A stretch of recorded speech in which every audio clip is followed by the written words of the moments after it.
अंबाला के शंभू बॉर्डर पर 13 फरवरी से प्रदर्शनकारियों और पुलिस के बीच शुरू हुआ संघर्ष आज भी जारी रहा। प्रदर्शनकारियों ने बॉर्डर पार करने की कोशिश की, जिसके बाद भिड़ंत हो गई,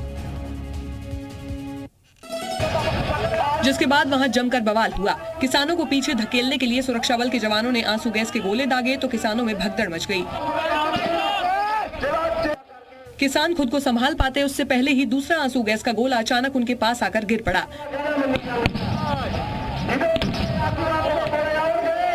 पुलिस ने ऐसी सख्ती दिखाई कि किसान आगे बढ़ने की ज्यादा देर तक हिम्मत नहीं कर सके।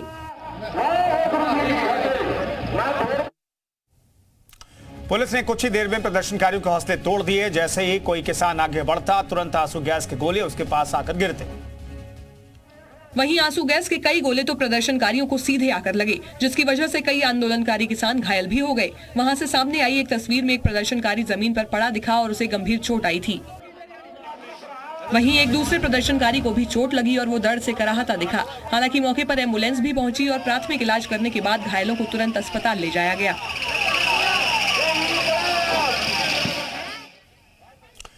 हालांकि कई लोगों के घायल होने के बावजूद प्रदर्शनकारी पीछे हटने को तैयार नहीं दिखे। ट्रैक्टरों पर सवार किसान बैरिकेड तोड़कर आगे जाने की कोशिश में जुटे रहे। सुरक्षा बलों ने आंसू गैस के गोले बरसाए, तब भी किसान ट्रैक्टरों में खड़े होकर अपनी आवाज बुलंद करते रहे।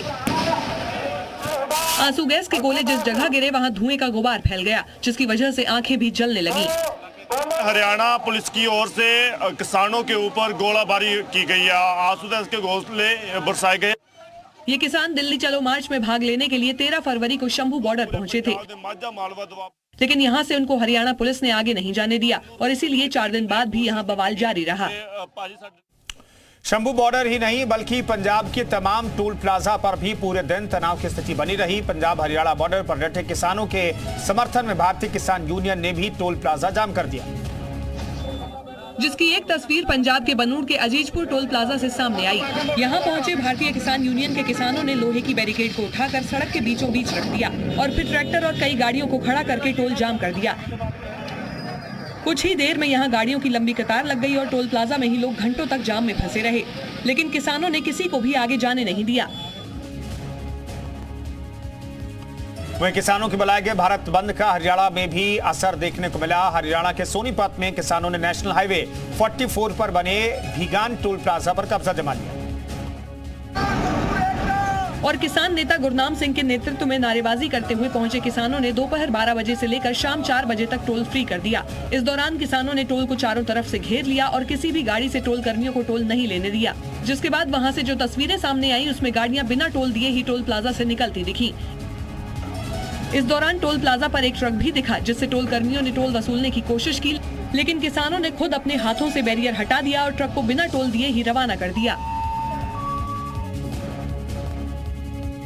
किसान नेताओं ने कई टोल को फ्री कर दिया तो कई जगह टोल कर्मियों और किसानों में बहस भी हुई, जिसकी एक तस्वीर हरियाणा के जींद से सामने आई और यहाँ किसान नारेबाजी करते दिखे। किसानों ने पूरे टोल प्लाजा को घेर लिया और शाम 4 बजे तक सभी गाड़ियों को बिना टोल दिए ही जाने दिया।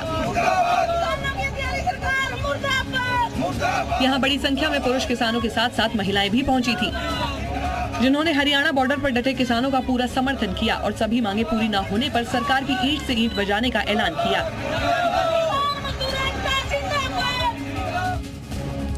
वहीं 3 दौर की बातचीत बेनतीजा रहने के बाद किसानों का आंदोलन शुक्रवार को और तेज हो गया।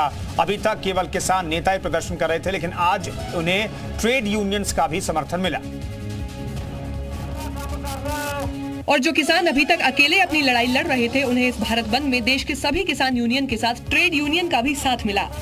इसलिए किसानों ने दोगुनी तेजी से सरकार के खिलाफ मोर्चा खोला और पंजाब के मोगा शहर में आधी रात को ही बसों को जाम कर दिया, जिसकी वजह से बसों में यात्रा करने वाले यात्रियों को भारी परेशानी हुई और कई यात्री घंटों तक बस का इंतजार करते रहे, लेकिन उन्हें बस नहीं मिल सकी। मैट्रिक जलंधर 12 बजे बहुत औखा हो रहा है, क्योंकि भारत बंद में केवल इमरजेंसी सेवा में लगे वाहनों को ही छूट दी गई। इसलिए यात्री बसें भी बस स्टैंड पर खड़े धूल खाती रहीं।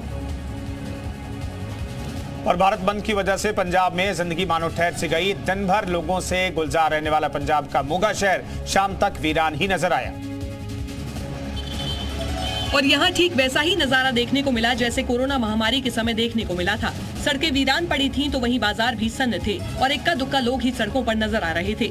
ਵੱਖ-ਵੱਖ ਕਿਸਾਨ ਯੂਨੀਅਨਾਂ ਤੇ ਟ੍ਰੇਡ ਯੂਨੀਅਨਾਂ ਵੱਲੋਂ ਭਾਰਤ ਬੰਦ ਦੀ ਕਾਲ ਹੈ ਤੇ ਜਿੱਥੇ ਗੱਲ ਕਰ ਲਈਏ ਮੋਗਾ ਦੀ ਤਾਂ ਮੋਗਾ 'ਚ ਪਹਿਲਾਂ ਤਸਵੀਰਾਂ ਦਿਖਾਣਾ ਚਾਹਾਂਗਾ। ਮੋਗਾ ਦੇ ਮੇਨ ਬਾਜ਼ਾਰ ਦੀਆਂ ਤਸਵੀਰਾਂ ਨੇ। ਅੱਜ ਲੋਕ ਜਿਹੜੇ ਨੇ ਆਮ ਲੋਕ ਨੇ ਤੇ ਨਾਲ ਦੀ ਨਾਲ ਦੁਕਾਨਦਾਰ ਨੇ, ਕਾਰੋਬਾਰੀ ਨੇ, ਬਿਜ਼ਨਸਮੈਨ ਨੇ, ਨਾਲ ਦੀ ਨਾਲ ਜਿਹੜੇ ਵਿਦਿਅਕ ਅਦਾਰੇ ਨੇ ਤੇ ਪ੍ਰਾਈਵੇਟ ਬੱਸਾਂ, ਰੋਡਵੇਜ਼ ਦੀਆਂ ਬੱਸਾਂ ਤਕਰੀਬਨ ਸਾਰੇ ਜਿਹੜੇ ਮੁਕੰਮਲ ਤੌਰ ਤੇ ਅੱਜ ਬੰਦ ਦਾ ਜਿਹੜਾ ਸਾਥ ਦੇ ਰਹੇ ਨੇ, ਸਮर्थन दे रहे हैं। हालांकि भारत बंद आंदोलन को सफल बनाने के लिए किसान नेता भी सुबह होते ही शहर के प्रमुख चौराहों पर पहुंचे और दुकानें बंद कराकर सरकार के खिलाफ लंबी लड़ाई का बिगुल फूंक दिया।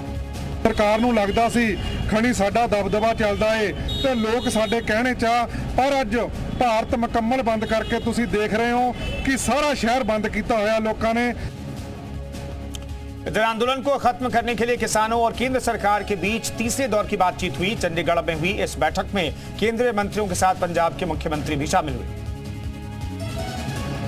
और बैठक के बाद सरकार ने दावा किया कि किसान संगठनों के साथ बातचीत सकारात्मक रही। अगले दौर की बातचीत में कुछ और मुद्दों पर बातचीत होगी।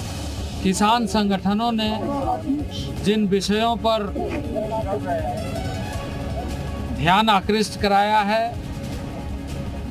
संज्ञान में लेते हुए विस्तार पूर्वक चर्चा को हमने करते हुए अगली तिथि रविवार को शाम 6 बजे के लिए फिर से आगे की चर्चा को जारी रखेंगे। किसान संगठनों ने सरकार के प्रतिनिधियों से बातचीत में इंटरनेट और सोशल मीडिया पर बैन का मुद्दा उठाया। जिस तरह से आप ट्विटर अकाउंट बंद कर रहे हो, फेसबुक पेज बंद कर रहे हो, इंटरनेट बंद कर रहे हो और जो वातावरण हम अपने लोगों को बोलते भी सरकार के साथ मिलने जा रहे हैं, उसके बाद जो होगा देख लेंगे।